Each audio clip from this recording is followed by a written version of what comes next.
প্রিয় বন্ধুরা, আমি শতভাগ গ্যারান্টি দিয়ে বলতে পারি আপনাদের যাদের বাসায় বিড়াল নেই আর যারা এই ভিডিওটি দেখছেন তারা এই ভিডিওটি দেখার পর অবশ্যই বিড়াল পালতে আগ্রহী হবেন। হযরত মুহাম্মদ সাল্লাল্লাহু আলাইহি সাল্লাম বিড়ালের একটি গোপন বিষয়ে খুব ভালোভাবেই জ্ঞাত ছিলেন। আপনি একটি বিষয় জেনে আশ্চর্য হবেন যে বিড়ালের মধ্যে এমন কিছু রোগ সারাবার মতো গুণাবলী থাকে যা আমরা অনেকেই জানি না। এরা কিন্তু প্রচণ্ড বুদ্ধিমান হওয়ার পাশাপাশি এদের মধ্যে একটি রহস্য লুকিয়ে আছে, যা জানার পর আপনি সত্যি আশ্চর্য হয়ে যাবেন। মুয়াজ্জা নামে রাসূল সাল্লাল্লাহু আলাইহি সাল্লামের পোষা একটি বিড়াল ছিল। কোনো এক সময় রাসূল পাক সাল্লাল্লাহু আলাইহি সাল্লাম নিজের সৈন্যবাহিনীর সঙ্গে কোনো এক ময়দানে যুদ্ধের প্রস্তুতি নিচ্ছিলেন। হঠাৎ করে রাসূল পাক সাল্লাল্লাহু আলাইহি সাল্লামের সামনে একটি বিড়াল চলে আসে এবং সেটি গর্ভবতী বিড়াল ছিল। আর এটি দেখে রাসূল সাল্লাল্লাহু আলাইহি সাল্লাম সঙ্গে সঙ্গে তার সৈন্যবাহিনীকে অন্য রাস্তায় ফিরিয়ে নিলেন, যাতে করে সেই গর্ভবতী বিড়ালের কোনো সমস্যা না হয়, এবং একজন সাহাবীকে সেই বিড়ালটির দেখাশোনা করতে রেখে গেলেন। আর তাকে আদেশ করলেন যে যতক্ষণ না এই বিড়াল কোনো বাচ্চা জন্ম না দিচ্ছে ততক্ষণ পর্যন্ত যেন সেই সাহাবী ওই বিড়ালের পরিচর্যা করতে থাকে, কেননা তার জন্য যুদ্ধের ময়দানে যাওয়ার থেকেও এই গর্ভবতী বিড়ালের পরিচর্যা অত্যন্ত গুরুত্বপূর্ণ ছিল। সুবহানাল্লাহ। তারপর রাসূল সাল্লাল্লাহু আলাইহি সাল্লাম নিজের কাজ সেরে যখন বাড়ি ফিরছিলেন, তারপর সর্বপ্রথম তিনি যেখানে বিড়াল রেখে গিয়েছিলেন সেই রাস্তায় পৌঁছান এবং পরবর্তীতে সেই বিড়ালকে তিনি তার সঙ্গে করে নিয়ে যান।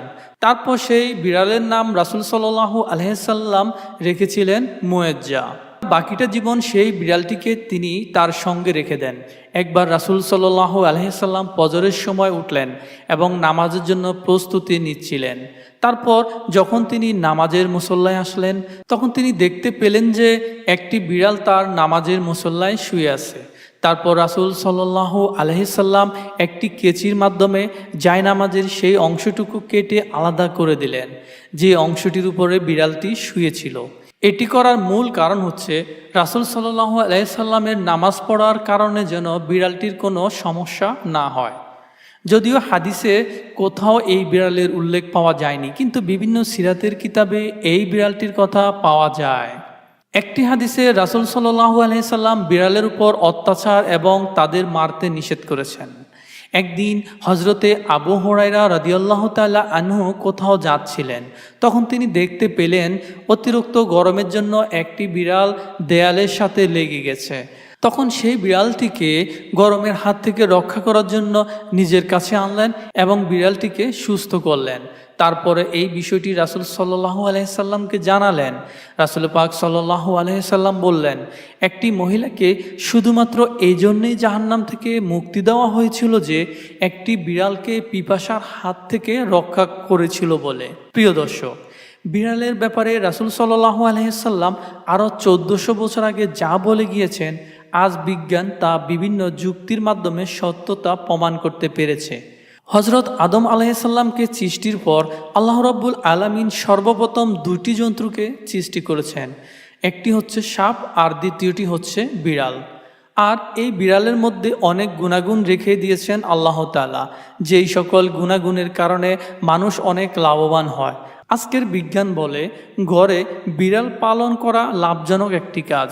বিশেষজ্ঞদের মতে বিড়ালের নিঃশ্বাসের মধ্যে আল্লাহ রাব্বুল আলামিন ডিপ্রেশন রোগীদের চিকিৎসা লুকিয়ে রেখেছেন, কেননা এদের লোমে স্যালমোনেলা নামের এক প্রকার বিশেষ ধরনের ব্যাকটেরিয়া পাওয়া যায়, আর এটি মানুষের ডিপ্রেশন কমাতে সাহায্য করে। প্রিয় দর্শক, সাইয়েদনা হযরত উমর রাদিয়াল্লাহু থেকে একটি বর্ণনা এসেছে যে রাসূল সাল্লাল্লাহু আলাইহি সাল্লাম বলেছেন, একজন মহিলাকে শুধুমাত্র বিড়ালের জন্য আযাব দেওয়া হয়েছিল, কেননা সেই মহিলাটি একটি বিড়ালকে বন্দি করে রেখেছিল।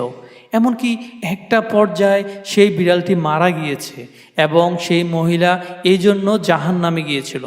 যখন মহিলা বিড়ালটিকে বন্দি করে রেখেছিল, তখন সেই মহিলা বিড়ালটিকে খাবার পানি কিছুই দেয়নি, অর্থাৎ সেই মহিলা বিড়ালটিকে অনেক কষ্ট দিয়ে হত্যা করেছিল।